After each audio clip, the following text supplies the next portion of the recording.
Welcome to the Garage Games XY 2012 WOD 1.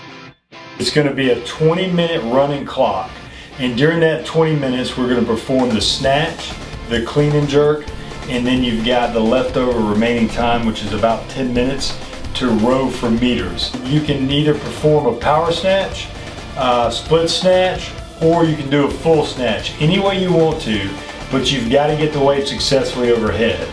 The way we're going to be scoring it is you can pick any weight that you want to use. Your score for each minute is going to be the weight you successfully lifted in the snatch. The bad news is if you pick too much weight and you're not able to get it, your score for that minute is 0. So at the end of 5 minutes, we're going to take what you and your partner were each able to lift on each of the minutes and add them together, and that total is your score for the snatch.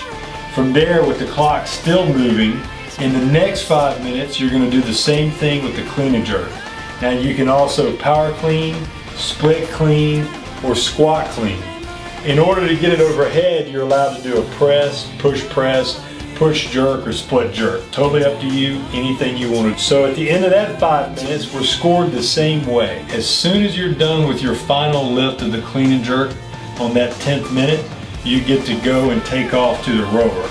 From there, you'll have the remainder of that 20 minutes to row for as many meters as you can. And the score for the entire event is the weight in pounds that you snatched, plus the weight in pounds that you clean and jerk, plus your meters in row. WOD 2, the XY event in 2012. I've got the lovely Christian with me. What he's going to be doing is we've got a 5-minute AMRAP. You're going to have 2 bars, so both the male and the female partner can be able to go at the same time. And what we're looking for is max reps in 5 minutes of either a power clean and a front squat. So he's going to perform 1 power clean and 5 front squats.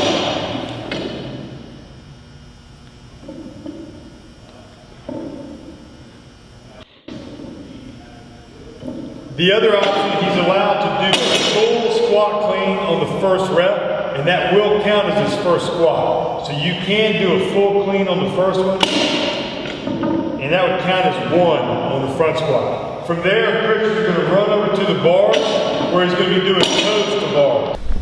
The only thing that we're looking for here on the toes to bars is that it gets full extension at the bottom of the movement, and that the toes touch the bar at the top. So the 2 things we're looking for, toes touching the bars at the top, and then it gets full extension at the bottom. If he were to mute his hips, that would be a no rep. So we're doing 1 power clean or a squat clean, 5 front squats, and 10 toes to bars. That would be 1 round. WOD 3. What you're going to do here is we've got a continuously running clock, and you're going to have 2 minutes at each station for you and your partner to complete as many reps as you possibly can. The first exercise that we're going to be performing is alternating wall balls. What we're looking for on this is for you to squat all the way down, throw the ball up against the wall, and then your partner is going to catch it, squat to a complete full depth squat, and then throw it back. You must catch the ball in order for the rep to count, and your score for that round or for that station is how many wall balls you can perform in a 2-minute period. With the clock still running, we're going to move over to the power clean. You'll have 2 bars set up there. There'll be a 95-pound bar and a 75-pound bar.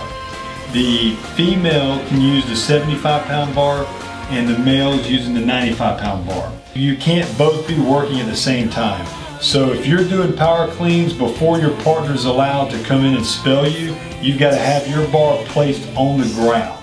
2 minutes at that station, and then from there you're going to move over to the box jumps. What we're looking for here on the box jumps is for you guys to be alternating on every rep. You must come to where you're fully extended at the top of the box. We're not going to allow you to jump up on the box and then extend as you're coming down. We want you to reach full extension while you're on top of the box. 2 minutes there as well, and your score for that round is going to be how many alternating box jumps you and your partner are able to complete. From there, we're going to run to the push press. There's just going to be 1 bar that's going to be loaded with 75 pounds. You can do as many reps as you want to before you pass the bar to your partner, and you can alternate as often as you want to.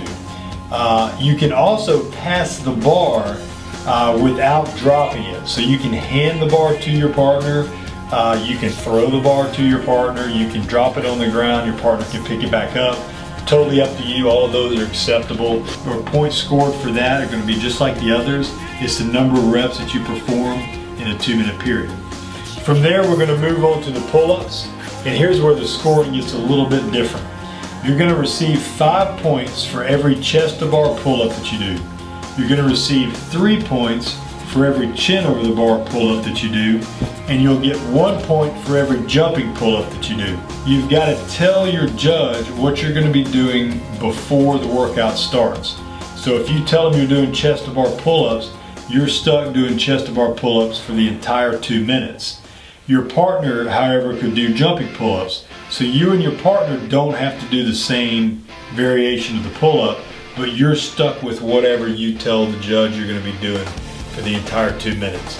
Once again, you can alternate as many times as you want to, and your score for those are going to be total points accumulated between you and your partner. The last exercise we've got in this WOD is going to be kettlebell swings. You're going to go over to your station where you're going to have 2 kettlebells. One of them is going to be a 1.5 pood, the other one's going to be a 1 pood kettlebell. Only one of the partners can be working at a time. So you can pick either kettlebell you want to swing it. If you use the 1.5 pood, you're going to get 2 points for each swing. If you move to the 1 pood kettlebell, you only get 1 point for the swing. Now the kicker here is you don't have to tell your judge which one you're using ahead of time. If you get tired of using the 1.5 pood, you can move to the 1 pood. You can switch that as many times as you want to. The only thing is you're only allowed to have one person working at a time. That's WOD 3 of the Garage Games XY 2012. Hope everybody has a good time.